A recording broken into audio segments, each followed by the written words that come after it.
उपस्थित सारे दिव्यजनों को मेरा प्रणाम। तो लिपिका दीदी अभी बोले कि हम यहाँ पे किस लिए हैं, और अभी वो आप सबसे श्री अरबिंदो के बारे में पूछा।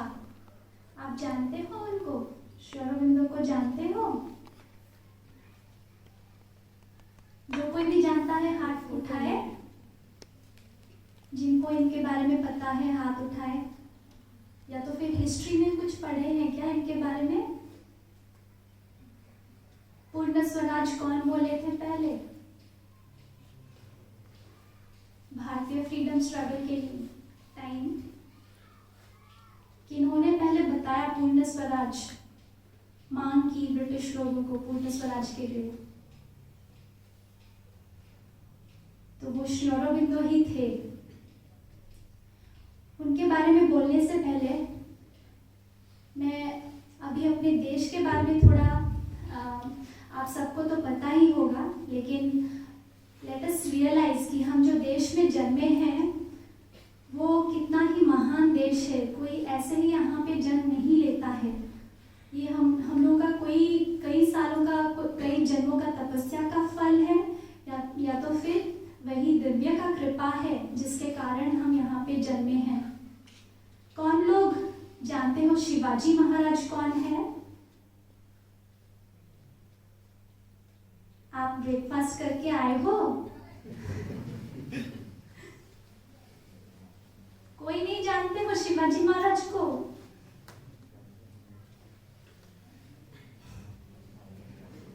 जानते हैं, लेकिन जो हाथ खड़ा करेगा उसको पूछा जाएगा, इसलिए। शिवाजी महाराज भारत के एक ऐसे रेवोल्यूशनरी राजा है जिन्होंने मुगल के अगेंस्ट बहुत कुछ बलिदान देके अपने देश को, अपने धर्म को, अपनी जाति को बचाना चाहा है। तो वो वैसे राजा हैं, और बचपन से ही वो अपनी माता जीजाबाई से भारत के बारे में स्टोरी सुन के वो इतना इंस्पायर्ड थे। जब उनके गुरु समर्थ रामदास जी उनको पूछे कि तुम मुझे क्या दे सकते हो, अपना राज्य दे सकते हो क्या? तो शिवाजी बोले ये राज्य तो आप ही का है, आप जो आज्ञा करेंगे मैं वही पालन करने के लिए रेडी हूँ। तो अगर आपको ऐसा एक राज्य बड़ा सा मिलता है, सपोज से अभी आप नरेंद्र मोदी जी के बाद अभी अगर आप में से कोई प्राइम मिनिस्टर बनता है और आपको कोई आके, आपका गुरु या कोई भगवान आके पूछते हैं कि तुम मुझे ये पद दे दो, आप दे सकते हो क्या? कि लोग मैं प्राइम मिनिस्टरशिप से मैं रिजाइन कर रहा हूँ, ये पद आपके लिए है, ऐसा कोई कर सकता है? तो शिवाजी महाराज वैसे उन राजाओं में से है, उन महान संतान में से है, ये धरती के उन महान संतान में से है जिन्होंने अपने गुरु को हंसते हंसते अपना राज्य का भी ऑफरिंग कर दिया था। और फिर समर्थ रामदास जी क्या बोलते हैं? ठीक है, आज से ये राज्य मेरा है, इसका सारा भार मैं लूंगा, तुम मेरा इंस्ट्रूमेंट बन के ये राज्य को चलाना। तो वही श्री अरबिंदो भी बोले हैं कि ये हमारा राज्य क्या है, हमारा जो स्वराज्य है वो क्या है, आप बोल सकते हो? हमारा ये जो जीवन है, हमारा शरीर, मन, प्राण, ये सब कुछ उन्हीं का ही राज्य है। वो डिवाइन का, दिव्य का राज्य है, उनकी देन है, और हमें उसी तरह से उसको समर्पित करके उनके आज्ञा से ही इसको चलाना है। वो हमसे जो भी चाहते हैं एक इंस्ट्रूमेंट बनके, एक इंस्ट्रूमेंट के हिसाब से इसको चलाना है। तो ऐसे देश में हम पैदा हुए हैं, कितना भाग्य है ना। और किसी को ऐसा कुछ मिलता होगा क्या? वो लोग क्या करते हैं, बचपन से ही भागा दौड़ी में लग जाते हैं। कैसे हम लोग पढ़ाई में फर्स्ट आए, कैसे हमें एक अच्छा जॉब मिले, कैसे हम बहुत बड़ा सा नौकरी करके बहुत ऊंचे तक जाए, उसी भागा दौड़ी में रह जाते हैं दूसरे देशों के लोग। लेकिन हमें स्वामी विवेकानंद जो बोल रहे हैं कि spirituality is a life blood, तो वो हमें बहता है, हमारे वेन्स में वो बहता है। इसलिए हम सब भाग्यशाली है कि ये देश में जन्मे हैं। तो जैसे लिपिका दीदी बता रहे थे, श्री अरबिंदो का जन्म ही इसी देश में हुआ है। 15 अगस्त को उनका जन्म हुआ है। और क्या हुआ है 15 अगस्त को?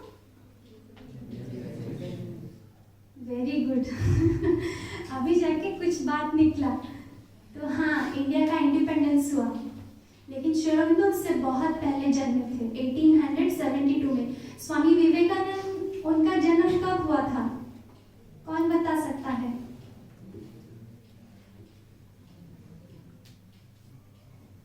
1800?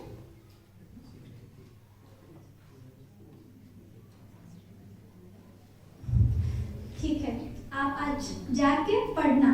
ओके, तो स्वामी विवेकानंद जी के ऑलमोस्ट अ डिकेड बाद श्री अरबिंदो जन्म लिए थे उसी भूमि में। कोलकाता में उनका भी जन्म हुआ है। और वो उनके पिता जो है डॉक्टर कृष्णधन घोष, वो बहुत ही एक ख्याति, वहाँ के विख्यात डॉक्टर में से थे। और वो नहीं चाहते थे कि अपने बच्चे जो है भारत के मतलब किसी कारण वो he wanted to keep his children away from the culture of India। इसलिए उन्होंने श्री अरबिंदो को बचपन से ही 7 साल के उम्र से उनको लंदन भेज दिया पढ़ाई के लिए, भारत से बहुत दूर। तो वहाँ पे श्री अरबिंदो क्या किए, वहाँ पे मतलब एक फॉरेन देश में जाके वहाँ पे रुक के he became the topper in his studies। और पहले जो कोई किसी ने भी वो कोशिश नहीं किया था उस तरह की चीज वो किए। He mastered several foreign languages, Greek, Latin, French, Russian, इतने सारे लैंग्वेजेस को वो मास्टर किए हैं। कोई भी लैंग्वेज में उनको ओरिजिनल में उनको दो, वो पढ़ते थे। और he excelled, he topped the tripos exam वहाँ पे भी। और किंग्स कॉलेज जो कैम्ब्रिज में है वहाँ पे भी टॉपर हुए वो। और फिर उन्होंने वहाँ पे आईसीएस एग्जाम जो है, अभी का जो आईएएस है, इंडियन एडमिनिस्ट्रेटिव सर्विस, आप सबको पता तो होगा वो। तो उस दिन उसको आईसीएस बोलते थे, इंडियन सिविल सर्विस, उसका भी टॉपर बने वो। और उसका टॉपर बने, लेकिन तब तक क्या हुआ, उनको पता चल गया कि भारत में कैसे चल रहा है ब्रिटिश का अत्याचार, कैसे पूरा भारत में वो लोग कर रहे हैं, किस तरह के काम कर रहे हैं, अत्याचार कर रहे हैं। उनके पिता ही उनको चिट्ठी में लिख के उनको भेजते थे। तो तभी जब उनको जानकारी हुई इसके बारे में, he did not want to serve under a foreign rule, he did not want to serve the British। तो इसीलिए वो जानबूझ के खुद को डिस्क्वालीफाई कर दिए। हॉर्स राइडिंग रेस में जाना, पार्टिसिपेट करना पड़ता है इसके लिए, लेकिन वो जानबूझ के डिस्क्वालीफाई हो गए। तो तभी वो वापस आए। कौन से साल वापस आए पता है आपको? 1893। And do you know what is the significance of that year? The other historic significance of that year, do you no? Bharat का एक संतान वापस आया बाहर से और दूसरा संतान बाहर गया। शिकागो कॉन्फ्रेंस के बारे में पता है आपको? तो स्वामी जी उसी साल भारत से निकले थे, ठीक है, शिकागो कॉन्फ्रेंस के लिए। और उसी साल श्री अरबिंदो पाँव रखे, 14 इयर्स के बाद भारत में वापस पाँव रखते हैं। और जब वो भूमि पे पाँव रखते ही, भारत भूमि, भारत माता के उस पे पद रखते ही उनको एक दिव्य अनुभूति हुई। वो एक अनंत असीम शांति से घिरे गए और जैसे पूरा सब कुछ एक पूर्ण शांति के तरह उनको सब कुछ रियलाइज किए। तो वो है भारत का speciality.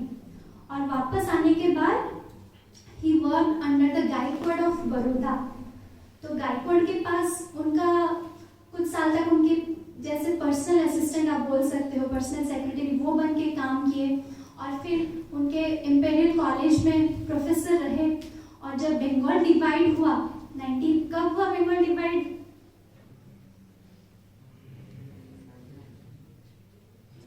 Lord Curzon 1905। Okay, Lord Curzon बोलते थे कि Bengal united is a power. तो उसी कारण ब्रिटिश लोगों का धर्म है डिवाइड एंड रूल, तो इसलिए उन्होंने डिवाइड कर दिया बंगाल को। और वो होते ही श्री अरविंद बड़ौदा छोड़ के वापस आ गए बंगाल में। और जब वो इंडिया आने के बाद ही, तब तक उनको इंडियन कल्चर के बारे में कुछ पता नहीं था। सारे फॉरेन लैंग्वेजेस में वो मास्टर थे, लेकिन अपनी मातृभाषा तक उनको पता नहीं था। तो भारत आने के बाद ही बड़ौदा में वो बंगाली सीखे और बहुत सारे गुजराती, मराठी, बहुत सारे इंडियन लैंग्वेजेस सीखे। और इंडियन लैंग्वेजेस के माता कौन है? Which is the mother of all Indian languages? तो वो संस्कृत को भी मास्टर किए। और संस्कृत को मास्टर किए, कैसे मास्टर किए? वेद, उपनिषद, सारे जो पौराणिक कथा है वो सब कुछ वो पढ़ के उस पे कमेंट्रीज भी लिखे हैं। तो ऐसा महसूस हुआ जैसे कि भगवान जो सालों पहले बताए थे फिर से आके उसका एक्सप्लेनेशन दे रहे हैं। जो संक्षिप्त में फॉर्मूला के तरह था पहले, अभी वो आके उसको डिटेल में एक्सप्लेन करके सबको बता रहे हैं कि इसके अंदर क्या ज्ञान, क्या रहस्य छुपा हुआ है। तो वैसे सीक्रेट ऑफ वेदा लिखे हैं, एसेज ऑन द गीता लिखे हैं। तो ये सारे खाली मास्टर किए और उसको लिखे भी, हम सब कैसे उससे बेनिफिट पा सके, इसके लिए वो उस पर लिखे हैं। और फिर जब बंगाल आए, बंगाल में वो बहुत ही एक्टिवली ही वाज इनटू पॉलिटिक्स। कैसे वो, अभी उनका हथियार क्या था पता है? Do you know what was his sword? What was he using? Which weapon was he using? Can anyone say?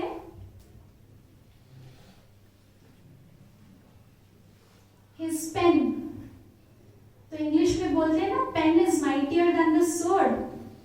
तो वो लिखते थे, और जब वो लिखते थे इंस्पिरेशन एक बाढ़ की तरह उनके अंदर आता था। तो जैसे माँ सरस्वती ही बैठे हैं, उनके हाथ से लिख रहे हैं, तो उस तरह इंस्पिरेशन पूरा उनमें डिसेंड करता था और वो लिखते चले जाते थे। और वो लिखन से पूरा देश जागृत हो गया। और तब तक लोग सोच भी नहीं पाए थे कि हम लोग फ्रीडम पा सकते हैं, ये अपना देश है और हम ही यहाँ पे हमें ही यहाँ पे रूल करना चाहिए। तब तक सोचे नहीं थे। They were okay even with a partial form of government, self rule. लेकिन श्री अरविंदो तभी बोले कि पूर्ण स्वराज, हमें पूर्ण स्वराज चाहिए। तो ये सब देख के ब्रिटिश लोग कांपने लग गए। तो ब्रिटिश पार्लियामेंट में एकदम हलचल मच गया। श्री अरविंदो के राइटिंग इतने इंस्पायरिंग थे, लोग घर घर में लोग ज्वाइन करने लगे, मास मूवमेंट एक होने लगा। तो ब्रिटिश पार्लियामेंट में बात होने लगा कि the most dangerous man is Aurobindo Ghosh. अगर उसको हम फ्री छोड़ते हैं तो हमारा फ्रीडम जाएगा। तो इसलिए उन्होंने क्या किया, श्री अरविंदो को फॉल्सली इम्प्लीकेट कर दिया। मुजफ्फरपुर में एक बॉम्ब ब्लास्ट हुआ जिसमें भी कुछ रेवोल्यूशनरी इंडियंस ही, नेशनलिस्ट जो बोलते हैं, वहाँ पे मतलब वो करवाए थे। लेकिन उसमें श्री अरविंदो को फॉल्सली इम्प्लीकेट कर दिया और उसके लिए उनको जेल में भर्ती कर दिया ब्रिटिश लोगों ने। और वहाँ पे 1 साल जब वो जेल में रुके, तभी उनको रियलाइज हुआ कि गीता क्या है। गीता को वो हम लोग ऐसे पढ़ते हैं, पढ़ के रख देते हैं, लेकिन वो अनुभव किए गीता को। वो गीता को केवल अनुभव नहीं किए, वो गीता को जीने लगे। कैसे जीने लगे? उनको हर एकदम संसार उनको वासुदेवमय लगा। जो जेलर था वहाँ पे, जेल के जो बार्स थे, जेल के सामने जो एक पेड़ था और वो जो ब्लैंकेट ढक के सो रहे थे, वो सब कुछ उनको जैसे लगा कि वासुदेव उनको ढक के अपने गोदी में लिए बैठे हैं। और पता था वो जेल कैसा था, वो जिसमें रहते थे, that was a very small cell actually. वहाँ पे आप खड़े नहीं हो सकते हो पूरी तरह से, वो 5 फुट भी नहीं था। You have to bend and walk, you have to crawl over that. तो उस तरह की जगह वो रहते थे। एक बकेट उनको दिया गया था और एक बर्तन दिया गया था, एक बाउल दिया गया था। और वो बहुत ह्यूमरसली बोले हैं कि that was a multipurpose bowl for me. और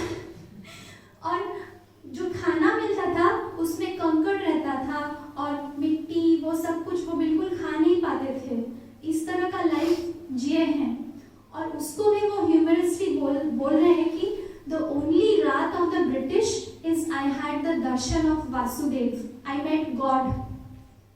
तो रात मतलब क्या? Anger, right? तो हम लोग अगर हमारे ऊपर कोई गुस्सा करता है, हम उसको ऐसे बोल सकते हैं क्या? तुमने मुझे गुस्सा किया, उसके कारण मैं भगवान को देख पाई, हम ऐसे बोल पाते हैं? अगर कोई हमें गुस्से से कुछ बोलता है, हम तुरंत ही उसको वापस कर देते हैं उसका गुस्सा, हम भी डबल गुस्सा हो जाते हैं उसके ऊपर। लेकिन श्री अरबिंदो बोलते हैं कि ब्रिटिश के गुस्से के कारण उनको वो दिव्यता प्राप्त हुई। और फिर 1 साल के बाद वहाँ पे जो जज थे, वो भी उनके क्लासमेट थे लंदन में जब वो पढ़ाई कर रहे थे, वो भी बोले कि ऐसा वाला आदमी तो ये काम कर ही नहीं सकता है, मैं तो इसको बचपन से जानता हूँ। और फिर जो उनके लिए लड़ाई किए हैं श्री जो चित्तरंजन दास जो लॉयर थे, वो बोले कि long after Aurobindo Ghosh is known, तो वो जो ट्रायल में खड़े हैं, जो कोर्ट में खड़े हैं, long after these years are gone, the world will remember him as the lover of mankind, as the prophet of nationalism, ऐसे बोले हैं उनको चित्तरंजन दास। तो फिर उनको वहाँ से छुड़ाते हैं जेल से और उनको आदेश मिलता है। आदेश कैसा? आप कभी अपने अंदर में झांकने को ट्राई किए हो? कभी सुनने को ट्राई किया हो? आपके अंदर में कुछ आवाज है जो आपको कुछ बोलने को ट्राई करता है। तो उस तरह से उनको अंदर से एक आदेश मिला, गो टू चंदन नगर। तो वो वहां से चंदन नगर चले जाते हैं। और उनके हेल्पर कौन है पता है? सिस्टर निवेदिता को जानते हो आप? तो sister Nivedita was very closely associated with Shri Aurobindo, तो उन्होंने ही उनको हेल्प किया था चंदन नगर जाने के लिए। और फिर जब वो चंदन नगर जाके पहुंचते हैं, वहाँ पे 2-2.5 महीना रहने के बाद फिर से उनको आदेश मिलता है कि गो टू पौंडीचेरी, क्योंकि तब तक उनको पता चल गया है कि वो जिसके कारण वो कूदे थे फ्रीडम स्ट्रगल में, वो काम हो जाएगा, वो ऑलरेडी हो चुका है। कहीं ना कहीं भगवान की इच्छा है कि भारत स्वाधीनता उसको मिलेगा। और क्यों वो भारत के स्वाधीनता के लिए इतना लड़ रहे थे पता है क्यों? क्योंकि भारत ही वैसा देश है जो कि विश्व का आध्यात्मिक गुरु बन सकता है। अगर आप उसको जकड़ में रख लो, वो फ्री नहीं है, वो अपना काम कर पाएगा क्या? अगर आपको कोई बांध के रखता है, आप फ्रीली अपने काम कर पाते हो क्या? तो उसी तरह Bharat has a special mission in this world. What is that mission? That mission is to become the spiritual guru of the world. अभी हम लोग तो इतना रिच है ही। कैसे रिच है? मटेरियली रिच है क्या? हमारे आध्यात्मिकता से हम रिच है, तो वो राइचस दूसरों को भी बांटना चाहिए ना, उसके बारे में दूसरों को भी पता चलना चाहिए। तो इसलिए भारत को वर्ल्ड गुरु होना है। तो वो श्री अरबिंदो उनको पता चल गया कि भारत फ्री होगा, और अभी फ्री होने के बाद भारत क्या करेगा, वो कैसे अपना मिशन चला पाएगा। हम लोग इतने अंधकार में डूबे हुए हैं, तो वो मिशन कैरी आउट करने के लिए we are not well equipped. तो उसके लिए हमें और एक बड़ा स्वतंत्रता चाहिए, अ बिगर फ्रीडम। सो इसीलिए वो पूरे मानव जाति के फ्रीडम के लिए ही went on another journey to Pondicherry. और तब से उनका शुरू होता है, मानव जाति के फ्रीडम के लिए वो लग गए। तब तक तो उनका तो रियलाइजेशन सब कुछ हो चुका था, but he started working, doing तपस्या for the rest of the mankind. So Pondicherry is his retreat, his cave of तपस्या, ऐसे बोलते हैं वो। तो वहाँ पे जब गए, तो वो जो राइट साइड में जिनका फोटो है, आप उनको जानते हो? वो माता जी है। वहाँ पे राइट में जो फोटो है, मतलब लेफ्ट में जो फोटो है, ये है माता जी और ये है श्री अरबिंदो। श्री अरबिंदो जी जिनके बारे में अभी आप सुन रहे हैं। तो माता जी, उनका जन्म हुआ है पेरिस में। तो पेरिस में उनका जन्म जब हुआ है, उनका नाम बचपन से उनका नाम है मीरा। और वो बचपन से ही वो एक सपना देखते थे कि ये पृथ्वी के जितने भी दुखी लोग हैं आके उनके शरण लेते हैं और वो उनको दुख मुक्त कर रहे हैं। ऐसा वाला सपना है उनका, ऐसा वाला लक्ष्य है बचपन से। और वो जब इंडिया आए फर्स्ट टाइम 1914 में और श्री अरबिंदो से मिले, उनको पता चल गया कि this is her place of work, this is her true nation to which she belongs. और फिर वर्ल्ड वॉर 1 के कारण उनको वापस फिर से जाना पड़ा। फिर 1920 में वो परमानेंटली आ गए इंडिया में और तब से वो बस गए। And she also started working for this entire Mankind. तो वही है माँ और श्री अरबिंदो के बारे में इन छोटा सा summary, telling about the infinite in finite words. तो अगर आपको मैं पूछूं कि आपको क्या बनना है लाइफ में, तो क्या कौन पहले आंसर करेगा? What do you want to become in life? What is your M?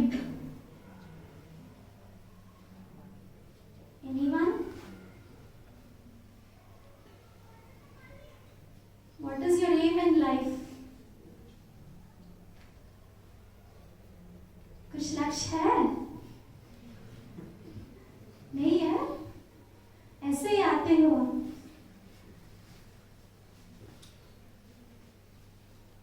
आप स्पेसिफिकली किसी को बताइए, वो बताएंगे। ऐसे छोड़ने से उठने वाला नहीं है। अच्छा आप बोलो, फर्स्ट बेंच पे बैठने का? Interior designer. Interior designer, very good. And why do you want to become an interior designer? I like to decorate home. Very good. Answer का सीक्रेट आपको पता है। तो she says she wants to decorate, इसलिए उसको interior designer बनना है। तो उस तरह से हमारे देश में कई बच्चे पहले से आए हुए हैं जिनका ऐसे लक्ष्य है कि उनको सुनने पे ही हमारा वी गेट गूज बम्स। आप सब ध्रुव के बारे में जानते होंगे ना? ध्रुव के बारे में किसी को पता है? ध्रुव तारा पता है ना? तो उनको अपने पिता के गोद में बैठने का चांस नहीं मिला, तो इसीलिए he wanted to do something unconventional. He wanted to reach somewhere where no one else has reached earlier. He wanted to go to such a place जहाँ पे पहले कोई भी ना गया हो। तो ऐसे वाले लक्ष्य था उनका, तो उसी के पीछे वो लग गए। कितना उनका रेजोल्यूशन था, राइट? चाहे कुछ भी हो जाए। जब उनका स्टोरी जानते हो ना आप, जंगल में कितने वन जंतुएं आए और फिर उनको बहुत स्केयर करने को ट्राई किए और आग लग गया, उनके बॉडी शरीर में पूरा बॉयल्स आ गए, फिर भी no one could undeter his resolution. उनका जो संकल्प शक्ति है, लक्ष्य तक पहुंचने का जो संकल्प शक्ति है, वो कोई भी उसको हिला नहीं पाया। तो वैसा होना चाहिए हमारा संकल्प शक्ति, वही हमें हेल्प करता है अपने लक्ष्य तक पहुंचने के लिए, राइट? वी नीड अनडिटर्ड करेज, साहस चाहिए हमें, शक्ति चाहिए और एक विल पावर चाहिए, संकल्प शक्ति चाहिए आगे बढ़ने के लिए। साहस क्यों चाहिए? ध्रुव का ही देखा ना आपने, कितने बाधाएं आ रहे थे उसके रास्ते पे, फिर भी वो नहीं अपने लक्ष्य से वो उसको कोई भी हिला नहीं पाया। तो उस तरह का रहना चाहिए और परसिवियर करना चाहिए। परसिवियरेंस का मतलब क्या है? लगे रहना, अटल रहना, अपने जो संकल्प पे अटल रहना। और we have to keep on trying, we have to keep on putting in effort. So Swami Vivekananda बोलते हैं ना, arise, awake and stop not. So वो stop not है persevere करना, stop not till the goal is reached. लेकिन उसके लिए हमें गोल भी we need to find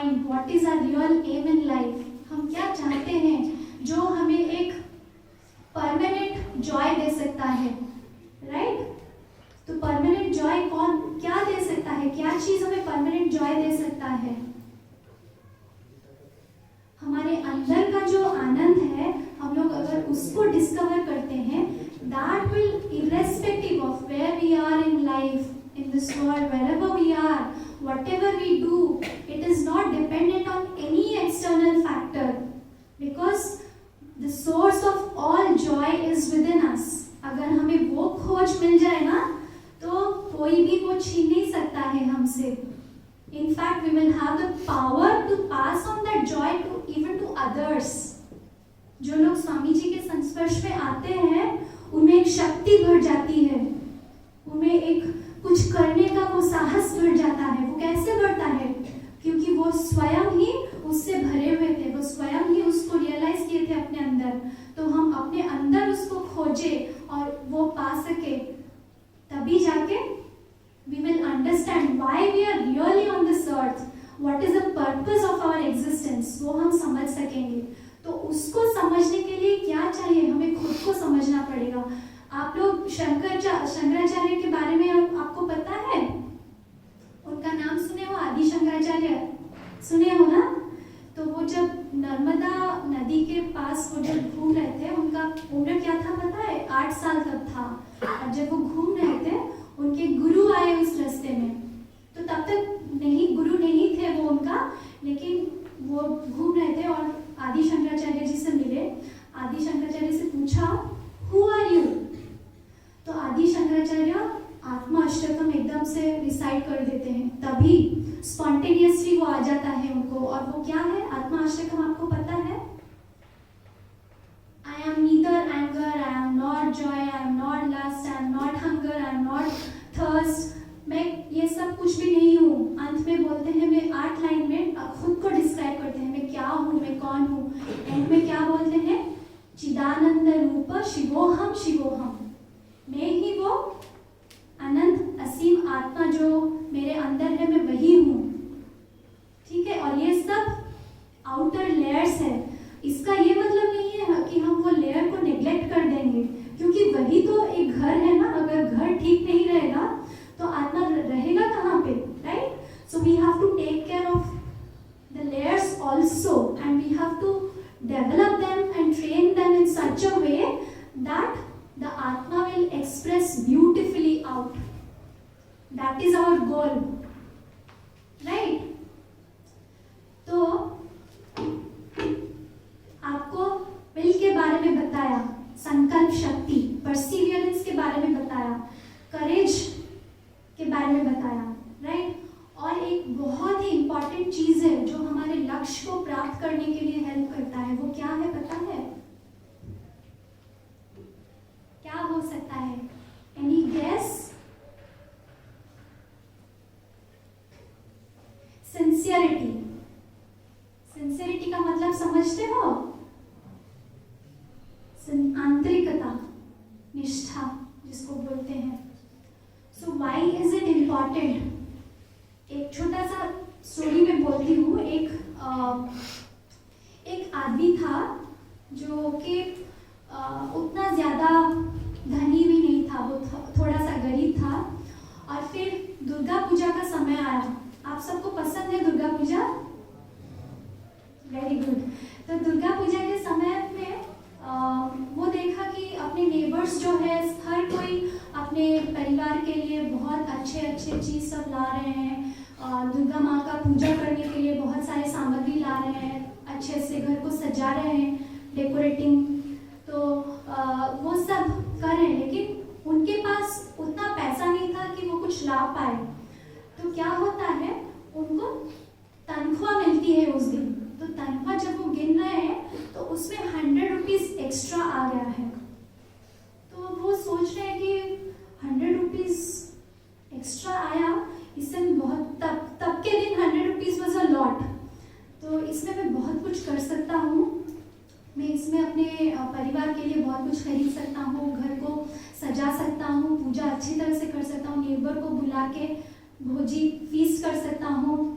तो ये सब वो सोचते सोचते फिर सोचे कि अगर मैं ऐसा करूँगा तो मुझे तो कोई देखेगा नहीं ना, तो चलेगा, ठीक है, I can do, nobody will know that I am dishonest और एनीथिंग। कोई किसी को को कुछ पता नहीं चलेगा, मैं ये लेके कर सकता हूँ। फिर इमीडिएटली एक छोटा सा वॉइस आके उनको बोलता है, so what no if nobody watches you, you are watching yourself, right? So that is where vigilance and observation are very much important to keep intact our sincerity. So this is what sincerity is. जब हर कोई देखता है हम अच्छे काम कर सकते हैं, लेकिन जब हम अकेले हैं, what are our instincts? Where are the impulses arising from? Where are they taking us towards?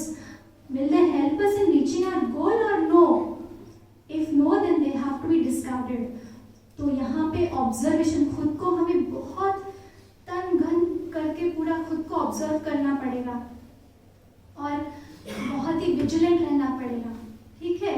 तो ये इसका नाम है आंतरिकता। कोई भी नहीं देखेगा, doesn't matter if anybody watches you or doesn't watch you, you are your self observer, you are observing yourself, you are responsible for yourself, no one else. So this is how our life should be, right? And mother says on the quality of your aim will depend the quality of your life. Your aim should be high and wide, generous and disinterested. उसका example अभी तो आपको बताया, कैसे थे हमारे भारतवर्ष में, कैसे उनके संतान जन्मे हैं जिनका लक्ष्य कितना ही गहरा, कितना ही वाइड, कितना विस्तृत है वो लक्ष्य। तो उस तरह का लक्ष्य रहना चाहिए। माँ का लक्ष्य कैसा है, बचपन से ही मानव जाति के बारे में वो सोचते रहे हैं, कैसे उनका दुख दूर करें। तो इस धरती पे हम पैदा हुए हैं, तो we should utilize this opportunity, I would say, right? So this is an opportunity given to us because we are born on this land. We are not born in the US or in any of the European countries. We are born in India. We are at the hour of God. हमें बहुत ही एक important सा opportunity मिला है, उसको utilise करते हैं, खुद को खोजते हैं, क्या है हमारा सही लक्ष्य। तो वो सब करने के लिए हमें चाहिए, और इसके लिए बहुत एस्पिरेशन भी चाहिए। एस्पिरेशन मतलब क्या है? अस्पृहा, अभिप्सा जिसको बोलते हैं। तो वो एक इंटेंस इच्छा शक्ति है। हम लक्ष्य के प्रति वैसे बहुत ही इच्छा करना चाहिए कि जो भी रिक्वायरमेंट है। सपोज मान के चलो कि आपको किसी को डॉक्टर बनना है, तो डॉक्टर बनने के लिए आपको क्या क्या सब्जेक्ट्स लेना पड़ेगा? 11th और 12th में फिजिक्स, केमिस्ट्री, जूलॉजी, बॉटनी, वो सब तो चाहिए, राइट? अगर वो सब्जेक्ट्स नहीं है तो एंट्रेंस ही नहीं दे पाएंगे, डॉक्टर ही नहीं बन पाएंगे।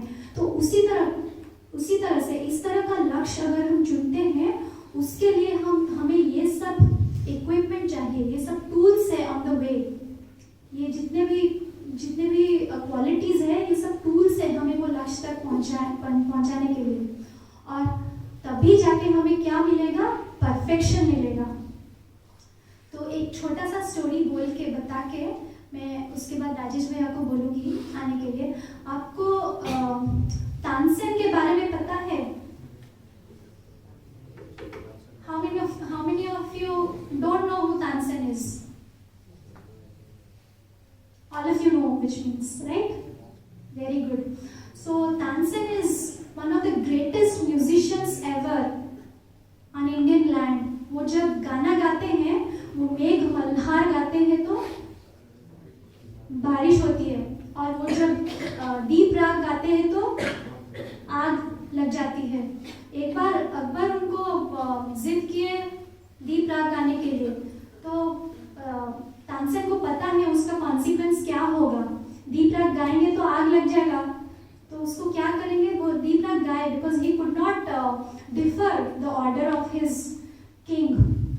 तो वो गाए, दीप राग गाए, और फिर आग लग गया, पूरा पैलेस में आग लग गया, और तभी तुरंत मेघ मल्हार गाना पड़ा उसको बुझाने के लिए।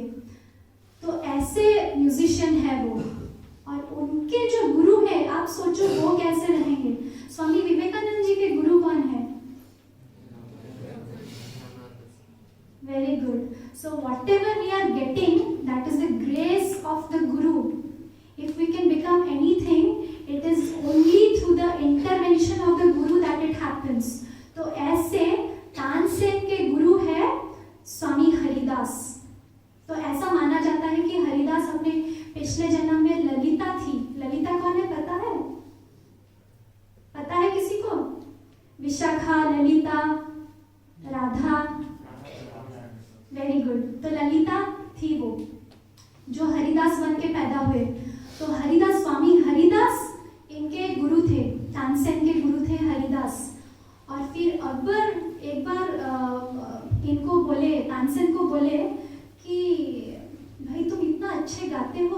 गाना किससे सीखा है, हमें भी थोड़ा मिलवाओ। तो फिर गाने में भी हमेशा जो प्रशंसा करते थे अकबर तानसेन को, तो तानसेन बोलते रहते थे कि महाराज या क्या बोल, जहाँ पर ना मैं तो कुछ भी नहीं गाता हूँ, मेरे जो गुरु है अगर आप उनको सुनेंगे तो यू विल गो टू समाधि, उनका वो शक्ति है। तो फिर अकबर उनमें बहुत चाह आती है कि मैं भी जाके मिलूं हरिदास को। तो बहुत ट्राई करने के बाद हरिदास परमिशन देते हैं, ठीक है लेके आओ। तो जब अकबर जाते हैं, एक ही बार हरिदास गाना मतलब ये बोले, तानसेन बोले ऐसे ही वो गाना नहीं गाते हैं, और आप उनको बोलने पर भी वो नहीं, अकबर बोले कि मैं एम्परर हूँ इंडिया का, वो मेरे बात नहीं मानेंगे। तो ये बोले नहीं मानेंगे, तो आपको छुप के वहाँ पे जब वो गाते हैं आपको छुप के जाके सुनना पड़ेगा। तो फिर वो छुप के गए, और जब सुने सच में वो एकदम ही went to a certain level of consciousness. और फिर आने के बाद वो जिद करने लगे कि मुझे हरिदास चाहिए अपने कोर्ट में, आई वॉन्ट हरिदास, क्योंकि अकबर तो वैसे है जो जिसमें अच्छा है उनको ले लेते हैं अपने कोर्ट में। तो फिर जिद करने पर तो तानसेन बोले नहीं, वो ऐसे आसानी से नहीं आएंगे, आपके लिए वो कभी भी नहीं गाएंगे। तो फिर अकबर बोले कैसे, वो क्यों नहीं आएगा, और वो कैसे गाते हैं, और आप क्यों नहीं ऐसे गा पाते हो। तो तानसेन बोले कि मैं गाता हूँ मेरे राजा के लिए, मेरा राजा कौन है, आप हो, अकबर है मेरे राजा। लेकिन हरिदास किसके लिए गाते हैं गाना, अपने राजा के लिए गाते हैं। उनका राजा कौन है, भगवान है, तो वो भगवान के लिए गाना गाते हैं। तो it goes to that level of perfection. So whatever we do, wherever we are, whatever we do, if it is done in the right spirit, in the right attitude for the divine, anything that comes out of our hands will be beautiful, it will be joyous, it will hold the spirit in it, it will be an expression of the spirit in us। तो वही है perfection. तो जो भी हम करें भगवान के लिए ही करना है।